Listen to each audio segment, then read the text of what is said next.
Under the cold light of 2 moons, the ruined city lay silent, its towers broken like bones jutting from the earth, and among the shadows moved a thin alien girl with eyes too large for her fragile face, searching for food with a desperation that burned more fiercely than fear itself, because hunger had gnawed at her for so long that even the smallest scrap of bread seemed like treasure. She crept past rusted machines and shattered windows, her bare feet scraping against loose stones, her ears tuned to every sound, for she knew the conquerors sometimes patrolled these ruins with their drones, and capture meant death, but tonight, her body cared less about danger than about survival. And so when she spotted a crust of bread left near an overturned stall, she darted forward, her hands trembling as she snatched it, clutching the rough crumbs to her chest as though they were gold. Yet before she could take a bite, a low growl froze her in place, and from the corner of the collapsed building emerged a dog, thin, mangy, but fierce with the same hunger that ruled her, its eyes glowing faintly in the moonlight, lips curled back to reveal sharp teeth. She backed away slowly, but the animal lunged, knocking her against the stall, her hand scraping along jagged wood as she fought to keep the bread, the dog snapping at her arm, its teeth tearing skin and drawing blood, pain shooting through her like fire as she cried out in silence, her throat too dry to scream. Yet even then she would not let go of the food, for starvation had taught her that to surrender now was to die later. And so she shoved back with all the strength her weak frame could muster, the struggle wild and messy, bread crumbling between her fingers as the beast clawed at her. And though she finally managed to push it away for a moment, her arm was bleeding badly, her legs shaky, and she staggered into the alley behind her, the taste of iron in her mouth from where she had bitten her lip, the bread lost somewhere in the fight, her effort wasted, her wound throbbing. And yet the deeper wound was not on her arm but in her heart, for in that moment she realized how far she had fallen, from the proud halls of her people's city to a desperate child wrestling a starving animal for scraps. Her knees nearly gave out, but she forced herself onward, clutching the bleeding cut, every step a battle against the spinning of her vision. And as she moved deeper into the darkness, the silence pressed on her ears, broken only by her ragged breathing, until she could no longer tell if the pounding she heard was her own heartbeat or the approach of something else. And though the ruins had always felt empty, tonight the emptiness carried weight, as if unseen eyes watched from every shattered window, waiting for her to collapse, waiting for her to give up. Yet she did not stop, because even in the sharp grip of hunger and pain, she carried a stubborn spark, a will that whispered she must live, even if she no longer knew for what. And so she limped on beneath the pale moons, a wounded child alone in a city of ghosts, unaware that in the next shadowed street, her fate was about to change. Her legs nearly gave way as she stumbled deeper into the ruined streets, her wounded arm pressed against her chest to slow the bleeding, the night air cold against her skin. And she thought perhaps she would not last until morning. Perhaps the ruins would swallow her as they had swallowed so many others. But then, a sound broke the silence, a crunch of boots on stone, steady and firm. Not the skitter of an animal nor the whir of a drone, and her heart leapt into her throat, fear tightening every muscle, because footsteps often meant danger. Yet before she could crawl away, a figure stepped out from the shadows, tall and broad, wrapped in worn armor marked with the insignia of another world. And she froze, convinced this human soldier would see her as nothing but an enemy. But instead of raising a weapon, he lowered himself to her level, his voice calm though she did not understand the words, his eyes not cold but searching, as if measuring her pain. And when she tried to pull away, her strength failed, so he caught her before she fell, holding her steady with surprising gentleness. From a pouch at his side, he pulled out a small kit, snapping it open with practiced hands. And when she saw the clean white bandages, she gasped, for it had been so long since she had seen anything pure, anything not covered in dirt and ash. And when he reached for her arm, she tried to resist, her mind filled with memories of humans who brought fire and ruin to her people.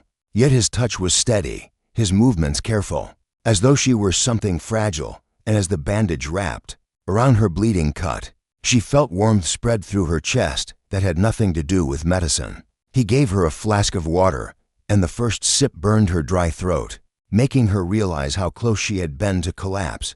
And then, without hesitation, he placed a small ration pack in her hands, the scent of real food rising from it, not the scrap she had stolen from trash, but nourishment made to keep someone alive. And for a moment she stared at it, torn between disbelief and hunger, until her body made the choice for her, and she devoured it, tears stinging her eyes at the taste of salt and warmth. The human said nothing, only watched with a faint softness in his expression. And though she could not understand his words, she understood the meaning of his actions, that he was not here to harm her but to give her something she had not known. In a long-time kindness, when she finished, she sagged against the wall, her stomach full for the first time in days, her eyelids heavy, but she fought sleep, afraid that if she closed her eyes he might vanish, that this strange moment might be nothing more than a dream shaped by exhaustion. Yet he remained there, steady and solid. And when he offered his hand to help her stand, she hesitated, staring at the scars on his skin, the rough calluses of a soldier. And still she placed her small hand in his, allowing him to lift her, guiding her toward a shelter she had not noticed before, hidden beneath broken stone and rusted beams. And as they entered, the warmth of a small fire touched her face, a glow that seemed almost unreal after so many nights spent in cold darkness. Inside the shelter, the air smelled of smoke and metal, a makeshift camp that bore the marks of long survival, and she realized he was alone too, far from his own people, living on scraps of supplies and stubborn willpower. And though she had once thought of humans only as destroyers, this one had chosen not to destroy but to save. And as she curled near the fire, her body trembling with exhaustion, she wondered what fate had placed them on the same path, a broken alien child and a weary human soldier, and whether the bandage on her arm was more than just cloth. It was a bridge, fragile but real, between two enemies who might yet find a reason to fight together. And with that thought she drifted into uneasy sleep, the sound of his steady breathing the last thing she heard, carrying with it a promise she did not yet dare to believe, that tomorrow might be different. When the alien girl awoke, the faint crackle of firelight warmed her face, and for a fleeting second she thought she had dreamed it all: the human, the bandages, the food. But as her eyes opened, she saw him sitting near the entrance of the shelter, his back straight, his weapon laid across his knees though he did not grip it, his gaze fixed on the ruined street outside as if every shadow might conceal danger. And she realized he had stayed awake through the night to guard them both, a thought that filled her with a strange mix of comfort and unease. She shifted slightly, testing her arm, and the pain was there but dulled. The wound wrapped neatly in clean cloth that smelled faintly of medicine, a scent unfamiliar yet reassuring. And as her stomach no longer ached with hunger, she found herself noticing small details she had ignored before: the human's weary posture, the deep lines carved into his face, the way his armor bore scratches and burns as if he had survived countless battles. And she wondered what kind of man would risk himself to save someone like her, a girl from a race his people had fought and scattered. When he turned and saw her awake, his stern expression softened just enough to show relief, and he spoke in his language, the words meaningless to her ears but gentle in tone. So she tilted her head, watching his face carefully, realizing that, though they could not speak to each other, they could still understand in other ways. For when he reached into his pack and placed another ration near her, his intention was clear. And when she hesitated, unsure if she should take more from him, he pushed it closer and gave a small nod that left no room for doubt. She ate slowly this time, her eyes never leaving him. And with each bite she felt less like prey scavenging in the ruins and more like a person again. Though deep inside her heart whispered questions she dared not voice. Why was he here alone? Where were his people? Why did he not treat her as an enemy? And the silence between them grew heavy with mystery, yet not empty, because in that silence she felt the faint thread of trust beginning to form. After the meal he gestured toward her arm, checking the bandage, his hands steady, his touch light. And she thought of how no one had cared for her since the invasion, not even her own kin who had scattered to survive, and it struck her with both gratitude and fear, for kindness in this world often demanded a price. Outside the shelter the wind carried distant sounds: metal grinding, rubble shifting, the faint hum of machines patrolling the streets, and the human stiffened at once, motioning for her to stay low, his eyes narrowing as he listened, and she obeyed without question, crouching close to the fire, though every flicker of flame suddenly felt like a beacon that could give them away. Minutes passed, the noises fading, yet the tension did not leave his shoulders, and she realized this city was a trap for both of them, a place where survival depended on every breath, every step, every choice, and if they remained careless even, for a moment they would be discovered, hunted, and destroyed. As the danger passed, he finally relaxed, letting out a slow breath, and turned back toward her with a faint smile that vanished almost as quickly as it appeared. But she caught it and clung to it in her mind, for it told her that behind his hard shell was someone still capable of feeling, someone who perhaps had not forgotten what it meant to protect rather than conquer. And though she did not speak his language, she whispered softly in her own tongue, a word of thanks he could not understand, yet somehow she believed he felt it anyway. As the fire burned low, the night deepened, and she lay once more on the blanket he had given her. But this time sleep did not come with fear, for she knew that if danger arrived, he would face it. And though they were strangers, enemies by birth, something stronger than fear had begun to grow in the silence between them. Something she could not yet name, but that made her heart beat faster, as if fate itself had woven their paths together in the ruins of a dying world. The morning came, with a pale light that slipped through the cracks of broken stone, and the alien girl woke to the sound of movement outside, a faint mechanical hum that made her blood run cold, for she had heard it before in the days after her city fell. The sound of patrol drones sweeping the ruins, machines that could track even the faintest trace of life. And as she turned her head, she saw the human soldier already on his feet, his body tense, weapon ready, his finger raised to his lips to signal silence. And she obeyed at once, pulling the blanket around herself and pressing against the wall as though she could sink into it. The sound grew louder, echoing off the hollow buildings, a chorus of whirring wings and metal voices scanning the air. And the fire that had warmed them only hours ago now felt like a dangerous mark, its smoke rising faintly toward the sky. So the human quickly scattered ashes with his boot, smothering the glow until darkness filled the shelter once more. And then he motioned for her to follow as he moved deeper into the hidden tunnel, crouching low, every step slow and deliberate, while she tried to keep up despite the ache in her arm and the pounding of her heart. For she knew if they were found, there would be no mercy, not for her kind and not for him either. Since the conquerors saw anyone outside their command as a threat, the hum drew closer until it seemed the machines hovered right above their heads, beams of light flashing through the gaps in the stones, dust trembling as scanners swept past. And she held her breath, every muscle frozen, while the human placed himself between her and the faint glow, his broad frame a shield that blocked her from sight.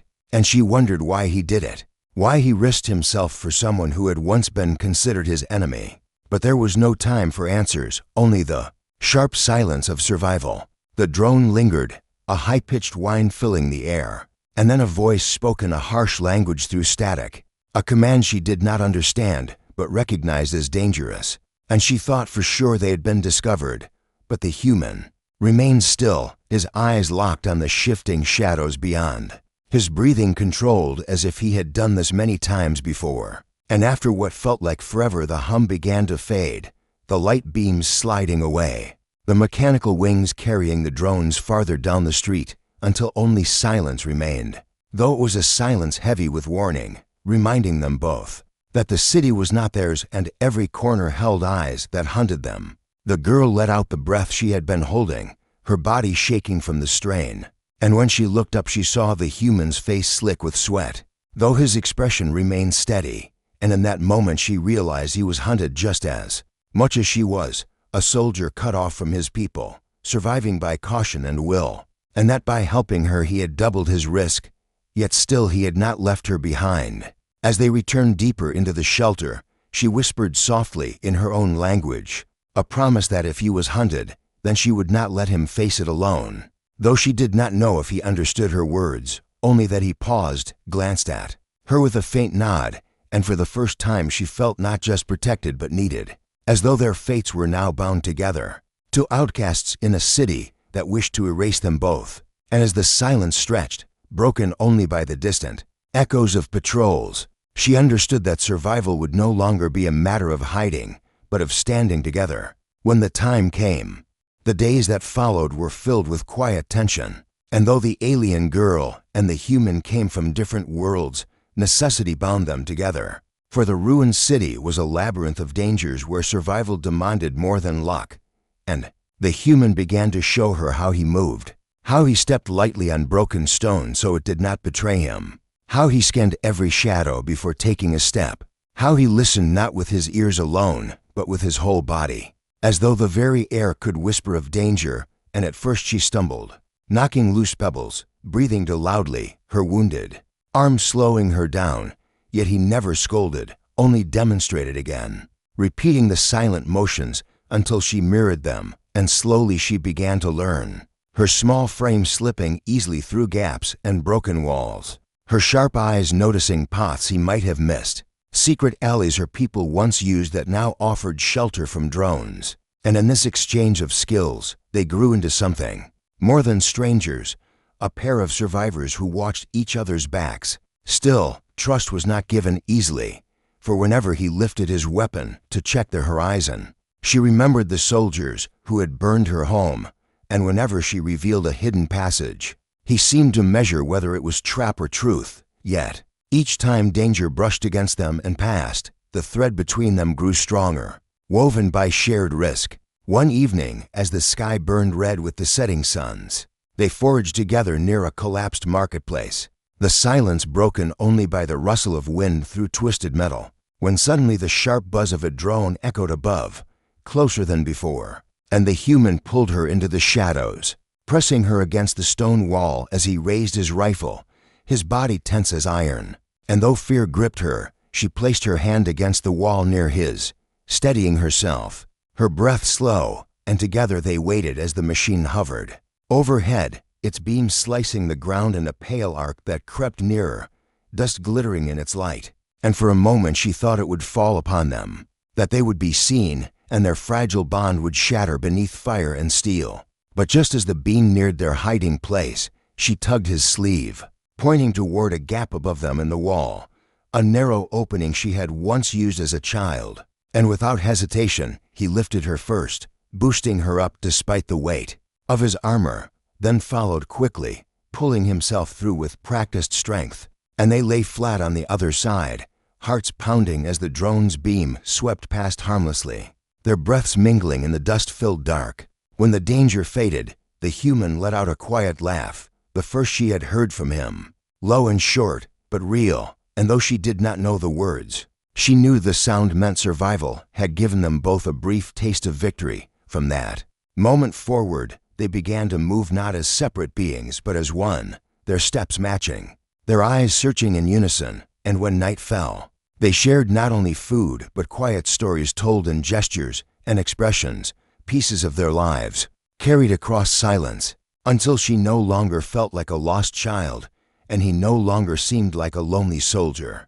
But together they were something new to survivors, shaping a fragile alliance in a city that wanted them gone. And though danger still circled them, she began to believe that with him she could face it, that perhaps survival was not the end of their story, but the beginning of something greater. The night was heavy with silence when the attack came, a silence so complete that it felt like the city itself was holding its breath. And then the ruins shook with the pounding of boots and the mechanical whine of search drones, for the conquerors had tracked something here, whether the fading heat of a fire, the print of a boot, or perhaps nothing more than instinct. And the alien girl woke to the human's hand on her shoulder, his eyes sharp and urgent, his weapon already in his grip as he motioned for her to follow. And together they slipped from the shelter into the maze of collapsed walls, moving swiftly yet silently, their breaths shallow as beams of light cut through the darkness, sweeping across stone and ash.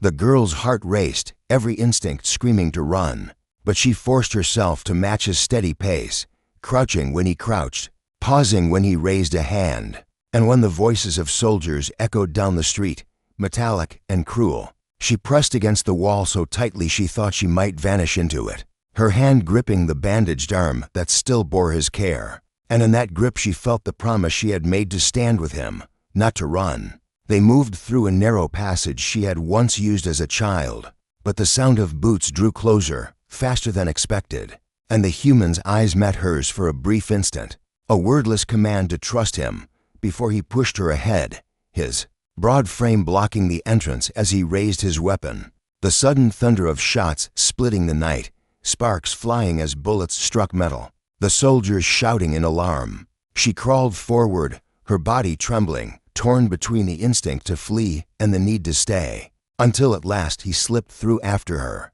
grabbing her hand as they ran together into the open square where the moon shone down on broken statues and shattered stone.